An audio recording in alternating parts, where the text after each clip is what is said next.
जी, हम स्टार्ट कर रहे हैं। हमारा टॉपिक है पायरुवेट रिडक्शन टू लैक्टेट। ठीक हो गया।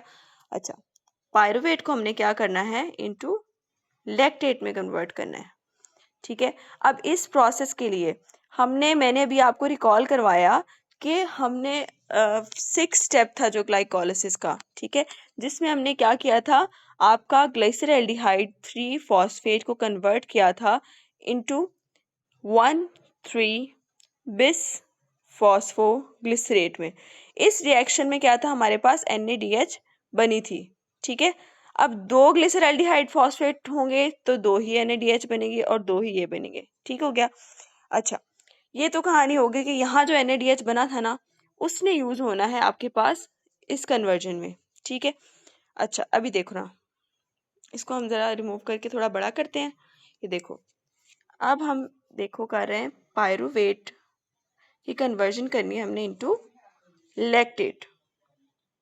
ठीक है, ये जो कन्वर्जन होती है ना, इसने क्या करना है, NaDH को यूज करना है और इसको कर देना है ऑक्सीडाइज, NaD में कन्वर्ट कर देना है। ठीक है, अब ये जो NaDH जिसने इलेक्ट्रॉन ट्रांसपोर्ट चेन में जाके हमारे पास क्या करना था, जाके इसने बनानी थी ATP, इलेक्ट्रॉन ट्रांसपोर्ट चेन में एंटर होना था। वहां पे उसने इलेक्ट्रॉन ट्रांसपोर्ट चेन के क्रॉस मूव करके ऑक्सीडेटिव फॉस्फोराइलेशन करा के और जिसने ATP बनाने थे। ठीक है, लेकिन यहाँ पे इसने क्या किया, एनारोबिक के केस में लैक्टेट बना दिया। अच्छा, एनारोबिक जो हो रही है ना, वो यहाँ पे एंजाइम जो यूज होता है, सॉरी एंजाइम में डिस्कस करना भूल गई, उसको हम कहते हैं लैक्टेट डिहाइड्रोजिनेज एंजाइम। ठीक है, जिसने इसको कन्वर्ट करना है। अच्छा, एक बात बता दूं कि लैक्टेट के अंदर पायरुवेट की जो कन्वर्जन है ना, ये रिवर्सिबल होती है। ठीक है, ये दोबारा से पायरुवेट में भी कन्वर्ट हो सकता है, लेकिन वो स्पेसिफिक कंडीशंस है जिनमें कन्वर्ट होता है, वो भी मैं भी आपको बताती हूँ। ठीक है, सबसे पहले ये बात सुन लो कि ये हो कहाँ कहाँ पे रहा है और कैसे हो रहा है। ठीक है। अच्छा, पायरुवेट के लैक्टेट में कन्वर्ट होने की कंडीशंस है। ठीक है, पायरुवेट अगर लैक्टेट में कन्वर्ट हो रहा है ना, तो पीछे कोई ना कोई रीजन है ना, तो वो रीजन हमने देखनी है। सबसे पहली बात ये कि लैक्टेट डिहाइड्रोजनेज को कन्वर्ट कर रहा है, तो ये जो एनएरोबिक जो प्रोडक्ट है वो किसका है, एनएरोबिक का है। ठीक है, एरोबिक में तो हो ही नहीं रहा है। ठीक है, दूसरी बात ये है कि ऐसे सेल्स जिनके अंदर माइटोकॉन्ड्रिया नहीं है, फॉर एग्जांपल RBCs, ठीक है, उनमें हो रही है ये। तीसरी बात, ऐसे ऐसे बॉडी के पार्ट जो लेस वास्कुलराइज्ड हैं, ठीक है, जिनकी सप्लाई जो वास्कुलर सप्लाई है ना, वो कम है। ठीक है, जैसे कौन कौन से पार्ट्स टिश्यूज हो सकते हैं जिनकी वास्कुलर सप्लाई कम है, जिनको ब्लड सप्लाई जाती नहीं है, लेंस। ठीक है, आई के अंदर लेंस है ना, वो। ठीक है, वहां पे ब्लड सप्लाई होती है ना, वो बहुत कम होती है या होती नहीं है। उसके बाद कॉर्निया, ठीक है, कॉर्निया लेस वास्कुलराइज्ड है। ठीक है, उसके बाद तीसरी चीज रीनल मेडल्ला। ठीक है, किडनी के कॉर्टेक्स के अंदर सारी वेसल्स वगैरह जाती हैं, मेडल्ला जो होता है ना, उसकी वास्कुलराइजेशन बहुत कम होती है। ठीक है, अब ये जो सिचुएशंस आपको नजर आ रही है ना, ये वाली कंडीशंस हैं कि जिनके अंदर पायरुवेट जो होता है ना, वो लैक्टेट में कन्वर्ट हो जाता है। अब चौथी कंडीशन की हम बात करेंगे, ये तो हमने देख ली ना कि एनारोबिक के केस में, RBCs में, और तीसरी कंडीशन पढ़ ली उन टिश्यूज में जो पुअरली वास्कुलराइज्ड होते हैं। ठीक है, अब हमने देखनी है कि अब ऐसे टिश्यूज हैं, मसल्स हैं, फॉर एग्जांपल, अब देखो हमारे पास है मसल्स, मसल्स के अंदर माइटोकॉन्ड्रिया भी है, सप्लाई भी है। ठीक है, इनके पास माइटोकॉन्ड्रिया भी अवेलेबल है और वास्कुलर सप्लाई भी है। ठीक है, दोनों चीजें इनके पास प्रेजेंट है, लेकिन फिर भी इनमें एनारोबिक वाली प्रोडक्ट कैसे बन रही है, एनारोबिक ग्लाइकोलिसिस कैसे हो रही है। ठीक है, वो चीज अब हमने देखनी है। अब क्या होता है, मसल्स के अंदर जब हम बहुत ज्यादा हैवी एक्सरसाइज करते हैं, ठीक है, क्या किया बंदे ने, एक्सरसाइज की, जब उसने एक्सरसाइज की ना, तो उसके बॉडी के अंदर ग्लूकोज की जो कन्वर्जन थी ना इनटू पायरुवेट, वो बहुत ज्यादा हो गई, इंक्रीज हो गई। ठीक है, जब बहुत ज्यादा हुई तो ऑब्वियसली इसके अंदर NaDH बहुत ज्यादा बन जाएगा। ठीक है, NaDH का लेवल भी बहुत बढ़ जाएगा। अब बॉडी के पास जितनी कैपेसिटी है ऑक्सीडेटिव फॉस्फोराइलेशन करने की, बॉडी के पास फॉर एग्जांपल अब यहाँ पे इतने सारे NaDH बन गए हैं, लेकिन बॉडी के पास उतनी कैपेसिटी ही नहीं है कि इतने सारे NaDH को कन्वर्ट कर सके ATP में।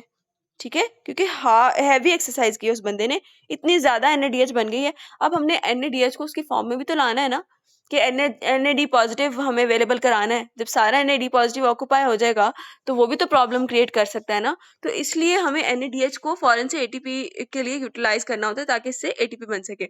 अब जब NADH इतना ज्यादा हो गया है कि ऑक्सीडेटिव फॉस्फोराइलेशन की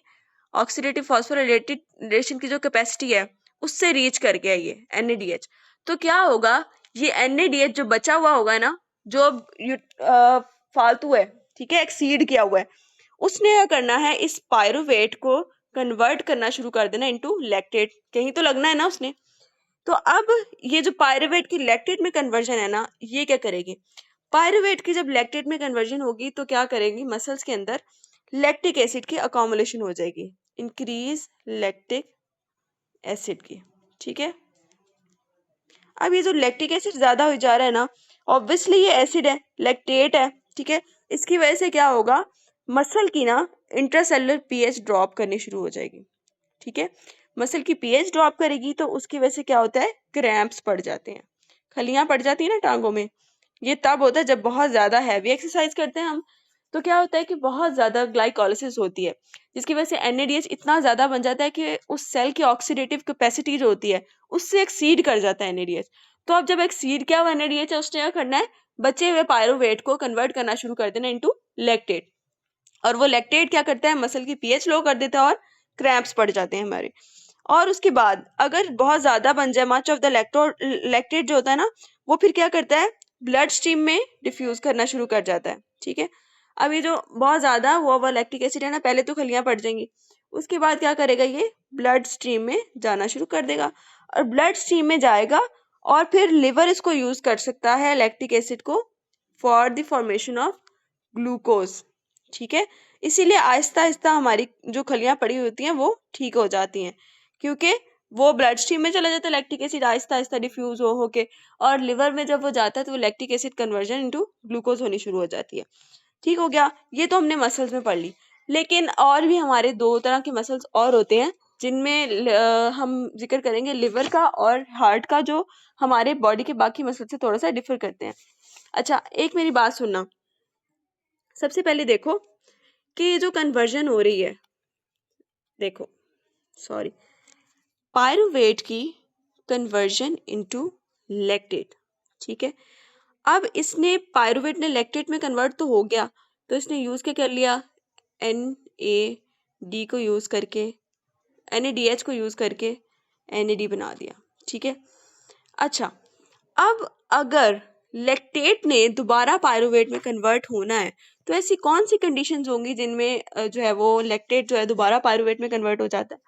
अब ये जो होती है ना पायरुवेट की कन्वर्जन इनटू लैक्टेट, ठीक है, ये डिपेंड करती है अवेलेबिलिटी ऑफ NADH। अब यहाँ पे इन्होंने जिक्र किया हुआ है ratio of NADH and NAD। अब ये देखना, ये बात सुनना गौर से, क्या होता क्या है कि NAD रेशो कौन सी लेनी है हमने, NADH ओवर NAD। ठीक है, उन्होंने यहाँ पे कहा हुआ है कि अगर ये जो कंसंट्रेशन ऑफ पायरुवेट और लैक्टेट डिपेंड करती है आपकी इस रेशो के ऊपर। ठीक है, अब इस रेशो का क्या मतलब है, इसमें बताया हुआ है कि लिवर और हार्ट के अंदर ना ये जो रेशो होती है वो मसल की निस्बत कम होती है, मसल में ये रेशो हाई होती है, जो दूसरे एक्सरसाइजिंग मसल है ना, एक्सरसाइजिंग मसल, उनमें NADH over NAD ratio high होती है। अब इस हाई होने का मतलब ये है कि जब किसी चीज की वैल्यू हाई होती है तो ऑब्वियसली उसके नंबरेटर की वैल्यू हाई है, इसका मतलब है, और ये लो है, जिसकी वजह से ये होल रेशो बड़ी हो गई है। ये हो रहा है आपकी एक्सरसाइजिंग मसल्स में। लेकिन उन्होंने कहा कि आपके जो दूसरे मसल्स होते हैं, लिवर और आपकी हार्ट के कार्डियक मसल, उनके अंदर ये वाली रेशो मसल, जो आपके दूसरे मसल्स है ना एक्सरसाइजिंग मसल, उनकी निस्बत ये रेशो लो होती है। लो होने का मतलब क्या है कि उनके अंदर NAD पॉजिटिव NADH की निस्बत ज्यादा है। ठीक है, जो रेशो उनके दरमियान थी ना उसकी निस्बत ये इसमें NAD पॉजिटिव ज्यादा है। ठीक है, तभी रेशो लो हो सकती है ना, अगर नंबरेटर ज्यादा बड़ा है तो फिर वैल्यू लो होगी ना। उन्होंने कहा कि लिवर और हार्ट के अंदर ये वाली जो NADH और NAD की रेशो है ना, ये कम है उसकी निस्बत, तो इसकी वजह से क्या होगा कि जो आपका लिवर है ना, लिवर और हार्ट के अंदर अगर ऑक्सीडाइज होकर लैक्टेट बन भी गया, ठीक है, फॉर एग्जांपल लिवर और हार्ट के अंदर पायरुवेट से लैक्टेट बन गया, तो क्या होगा कि इनमें NAD पॉजिटिव की रेशियो ज्यादा है, ठीक है, तो क्या होगा, ये NAD पॉजिटिव क्या करेगा, रिवर्स चला देगा, इस प्रोसेस को कन्वर्जन शुरू कर देगा लैक्टेट की इनटू पायरुवेट। अगर लैक्टेट अकोमुलेट हो भी गया है ना, तो इस लैक्टेट की कन्वर्जन शुरू कर देगा इनटू पायरुवेट, और क्या करेगा, NAD पॉजिटिव को दोबारा से कन्वर्ट करना शुरू कर देगा इनटू NADH में, ठीक है। यही वाला प्रोसेस रिवर्स चलना शुरू हो जाएगा अगर NAD पॉजिटिव ज्यादा है। और यहाँ पे बताया हुआ है कि आपके लिवर और हार्ट के मसल में ये रेशो कम होती है, और जिसकी वजह से ये NAD पॉजिटिव एक्सरसाइजिंग मसल की निस्बत यहाँ पे ज्यादा होता है, इसलिए ये प्रोसेस रिवर्स चलना शुरू हो जाएगा। अच्छा, अब हम दोनों का जिक्र करेंगे, आपके कार्डिक मसल का भी और लिवर के मसल का भी। वहां पे अगर ये वाला प्रोसेस उल्टा जा रहा है तो क्या क्या फेट हो सकते हैं, वो अब हमने जिक्र करना है। अच्छा, अब देखना कि अब पायरुवेट से लैक्टेट में कन्वर्ट नहीं करना, लैक्टेट अकामुलेट हुआ हुआ है ऑलरेडी, ठीक है, अब उस लैक्टेट की कन्वर्जन करनी है हमने इनटू पायरुवेट में, ठीक है।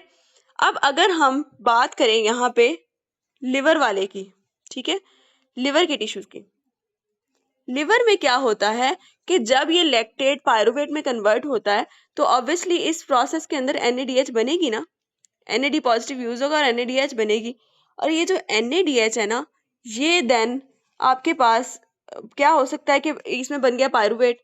अब ये पायरुवेट कहाँ जाएगा, इस पायरुवेट ने क्या करना है, लिवर में या तो कन्वर्ट हो जाएगा इनटू ग्लूकोज, ठीक है, via the process of gluconeogenesis. मैंने आपको बताया था ना कि ग्लाइकोलाइसिस अगर ऊपर से नीचे आ रही है तो इस प्रोसेस को पूरे को उल्टा कर दो ना, रिवर्स कर दो, तो वो ग्लूकोनियोजेनेसिस में होता है। वो हम अगले नेक्स्ट चैप्टर, थर्ड चैप्टर है, उसमें पढ़ेंगे ग्लूकोनियोजेनेसिस। उसमें क्या होता है, पायरुवेट से ग्लूकोज बना रहे होते हैं, तो या तो ये पायरुवेट यूज हो सकती है for the formation of glucose, या फिर हम क्या करते हैं, इस पायरुवेट की ऑक्सीडेटिव डीकार्बोक्सिलेशन करा देते हैं। ऑक्सीडेटिव डीकार्बोक्सिलेशन करा के हम यहाँ पे एसिटाइल कोएंजाइम A बना देते हैं, जो कि देन एंटर हो जाता है इनटू TCA साइकिल में, ठीक है, इसने जाना है साइकिल में, किसमें, TCA साइकिल में। ये तो फेट हो गया इन द लिवर। लिवर में अगर बन गया, क्योंकि लिवर के पास जो है ना, वो लिवर के अंदर ग्लूकोनियोजेनेसिस भी लिवर में हो रही है, लेकिन कार्डिक मसल में ग्लूकोनियोजेनेसिस नहीं हो रही, ठीक है, वहां पे हमने देखना है कहानी थोड़ी सी इससे डिफरेंट होगी। इसमें पायरुवेट या तो ग्लूकोज में कन्वर्ट हो सकता है वाया ग्लूकोनियोजेनेसिस, या फिर ऑक्सीडेटिव डीकार्बोक्सिलेशन होके उसने क्या बनाना है, एसिटाइल कोएंजाइम है, जिसने आगे TCA साइकिल में एंटर होना है। ये आपके लिवर की कहानी होगी। उसके बाद अगर ये कन्वर्जन हो रही है इन द हार्ट, ठीक है, पायरुवेट में कन्वर्जन हो रही है इन द हार्ट, इसको हम ऊपर से हेडिंग बदल देते हैं, किस में हो रही है, अब हार्ट में हो रही है, ठीक है। हार्ट में क्या हो रहा है कि जब ये कन्वर्जन होता है ना पायरुवेट में, तो पायरुवेट ग्लूकोनियोजेनेसिस में नहीं जा सकता, क्योंकि हार्ट के अंदर आपकी ग्लूकोनियोजेनेसिस नहीं हो रही। इसने क्या करना है, इसने क्या करना है, लैक्टेट को ऑक्सीडाइज करना है, लैक्टेट को पायरुवेट में कन्वर्ट करना है, और पायरुवेट में कन्वर्ट करने के बाद इसने क्या करना है, वही काम करना है, एसिटाइल कोएंजाइम A बनाना है, वो आगे जाएगा TCA साइकिल में, TCA साइकिल में जाके उसने क्या बनाना है, कन्वर्ट कर देना इनटू कार्बन डाइऑक्साइड और वाटर में, ठीक है। ये जो कन्वर्जन होगी ना इसकी पायरुवेट की, वो इस तरह हो जाएगी, ठीक है, TCA साइकिल में एंटर करा देना है। जो लिवर में था उसमें दो तरह से उसके पास पाथवे थे, या तो ग्लूकोज बना सकता था या फिर आगे TCA साइकिल में एंटर करा सकता था, लेकिन लिवर हार्ट के पास सिर्फ एक ही ऑप्शन है, उसने आगे क्या करना है, इसको ऑक्सीडाइज कराना है और लैक्टेट को ऑक्सीडाइज करा के पायरुवेट बनाना है, पायरुवेट देन TCA साइकिल में एंटर करा के उसने कार्बन डाइऑक्साइड और वाटर बना देना है, ठीक है। ये कहानी होगी हमारे लैक्टेट को यूटिलाइज करने की, जो रिवर्स प्रोसेस है ना, कि पायरुवेट से लैक्टेट में कन्वर्ट करना और फिर लैक्टेट से पायरुवेट में कन्वर्ट करना। ये दोनों कहानियां हमने डिस्कस कर ली। अच्छा, अगर ये लैक्टेट अकामुलेट कर जाता है तो इससे क्या होता है, तो आपके वो वाला अब हम पोर्शन पढ़ने लगे जिसको हम कहते हैं लैक्टिक एसिडोसिस, ठीक है। ये देखो, लैक्टिक एसिडोसिस, मैंने आपको बताया था कि लैक्टिक एसिड वाला अगर लैक्टिक एसिड की में कन्वर्जन होती है पायरुवेट की लैक्टिक एसिड में या लैक्टेट में, वो उन कंडीशंस में भी होती है जहाँ पे ब्लड सप्लाई कम हो जाए, वास्कुलर सप्लाई कम हो जाए, ठीक है। अब ये अब नॉर्मल कंडीशन है, ठीक है। उसमें इसमें होना क्या है कि बॉडी के अंदर सर्कुलेटरी सिस्टम में उसका कोलैप्स हो गया, ठीक है, कोलैप्स हो गया सर्कुलेटरी सिस्टम का, ठीक है। अब इसमें क्या हुआ, सर्कुलेटरी सिस्टम का कोलैप्स हुआ।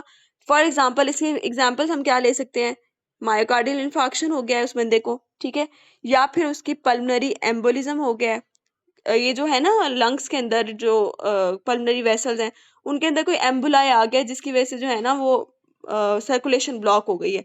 उसके अलावा हेमरेज बहुत ज़्यादा हो गया है, ठीक है, कोई एक्सीडेंट हुआ है तो बहुत ज़्यादा ब्लड लॉस हो गया जिसकी वजह से ब्लड की सर्कुलेशन है ना वो कम हो गई है, या फिर बंदा शॉक में चला गया है, ठीक है। ये 4 कंडीशंस ऐसी हैं कि जिनके अंदर होता ये है कि सर्कुलेटरी कोलैप्स हो जाता है, सर्कुलेटरी सिस्टम शट डाउन हो जाता है।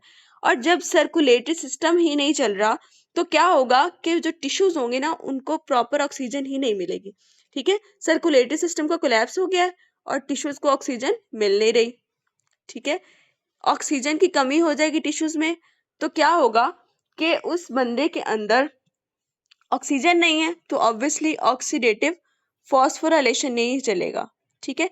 मैंने आपको बताया था ऑक्सीडेटिव फॉस्फोराइलेशन का जो फर्स्ट में हमने इलेक्ट्रॉन ट्रांसपोर्ट चेन पढ़ी थी उसमें आपको याद है चारों ट्रांसपोर्ट्स में से होके एंड पे ऑक्सीजन के साथ ही वो आपके रिड्यूसिंग एक्विवेलेंट्स ने मिलके वाटर बनाना था, ठीक है। अब ऑक्सीजन अगर नहीं है तो ऑक्सीडेटिव फॉस्फोराइलेशन ही नहीं चलेगी। जब ऑक्सीडेटिव फॉस्फोराइलेशन नहीं चलेगी तो ऑब्वियसली एटीपी कहाँ से बनेगी, एटीपी होगी ही नहीं, नो एटीपी, ठीक है। एटीपी नहीं है तो जो है वो सेल मूव करना शुरू कर जाएगा in the two the anaerobic glycolysis की तरफ।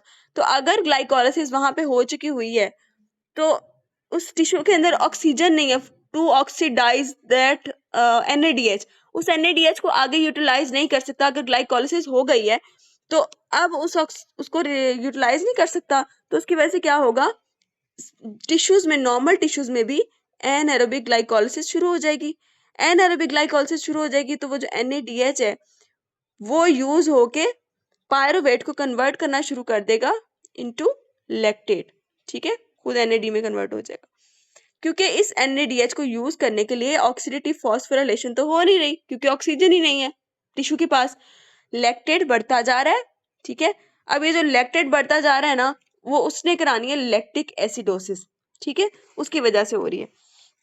अच्छा, अब इसमें क्या होता है कि कुछ कंडीशंस के अंदर ये लैक्टिक एसिड अकोमुलेशन वो कहते हैं कि अगर टिश्यू को ऑक्सीजन नहीं मिल रही तो ये लैक्टिक एसिड की फॉर्मेशन लाइफ सेविंग भी है, ठीक है, क्योंकि ऑक्सीडेटिव फॉस्फोराइलेशन तो हो नहीं रही, NADH वगैरह अकोमुलेट कर रहा है अगर उसकी हो रही है, ठीक है, लाइफ सेविंग भी है ड्यूरिंग द पीरियड, उस पीरियड के लिए कि जब हम ब्लड फ्लो को ना वो रीएस्टेब्लिश करने की कोशिश करें, क्योंकि टिश्यूज को तो ऑक्सीजन जा नहीं रही, जिस ड्यूरेशन में हम इस्टेब्लिश करने की उसको कोशिश कर रहे हैं, उसकी लाइफ सेव करने के लिए ऑक्सीजन मजीद प्रोवाइड करने की कोशिश करें कि उसका सर्कुलेटरी सिस्टम कुछ ना कुछ चल जाए, तो उस प्रोसेस के अंदर ये लैक्टेट की फॉर्मेशन लाइफ सेविंग हो सकती है।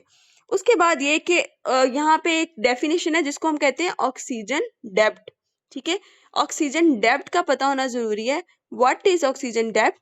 ऑक्सीजन डेप्थ पता क्या चीज होती है कि अब एक बंदे के अंदर सर्कुलेटरी कोलैप्स हुआ है, उसके अंदर ऑक्सीजन का लेवल है लो, ठीक है, तो उसके अंदर लैक्टेट अकोमुलेट करी जा रहा है। हम क्या करेंगे, हम उस ब्लड के अंदर ना लैक्टेट का लेवल मेजर करेंगे। अगर ब्लड के अंदर लैक्टेट का लेवल ज्यादा है तो इसका मतलब कि टिश्यूज को ऑक्सीजन कम मिल रही है, तो हम क्या करेंगे, मजीद ऑक्सीजन देना शुरू करेंगे, ठीक है, उतनी ऑक्सीजन देंगे कि जो है ना जितनी की कमी हो रही है हमें वो पूरी हो जाए, ठीक है। हमने एडिशनल ऑक्सीजन कितनी देनी पड़ेगी रिकवर करने के लिए from a period of low oxygen to the situation when oxygen is sufficient, ठीक है, लो लेवल है ना ऑक्सीजन का, उसको नॉर्मल पे लाने के लिए हमें एडिशनल जितनी ऑक्सीजन देनी पड़ेगी उसको हम कहते हैं वो ऑक्सीजन डेप्थ है, ठीक है। ये आप पढ़ोगे ना तो आपको पता चल जाएगा what is oxygen depth. Additional oxygen required to recover from a period when oxygen is low to when oxygen is sufficient is called oxygen depth, ठीक है, this is your oxygen depth. यहाँ पे ऑक्सीजन डेप्थ की definition करनी है और lactic acid की causes कि क्यों हो रहा है और उसके अंदर जो है वो क्या अकोमुलेट लैक्टिक एसिड कर रहा है, ये बातें आपने बस इसमें याद रखनी है। उसके बाद नेक्स्ट हमारा टॉपिक जो आता है ना, वो आता है एनर्जी यील्ड कितनी हो रही है ग्लाइकोलाइसिस से, ठीक है, वो हमने देखनी है। एनर्जी यील्ड में हमने क्या देखना है, एक मिनट।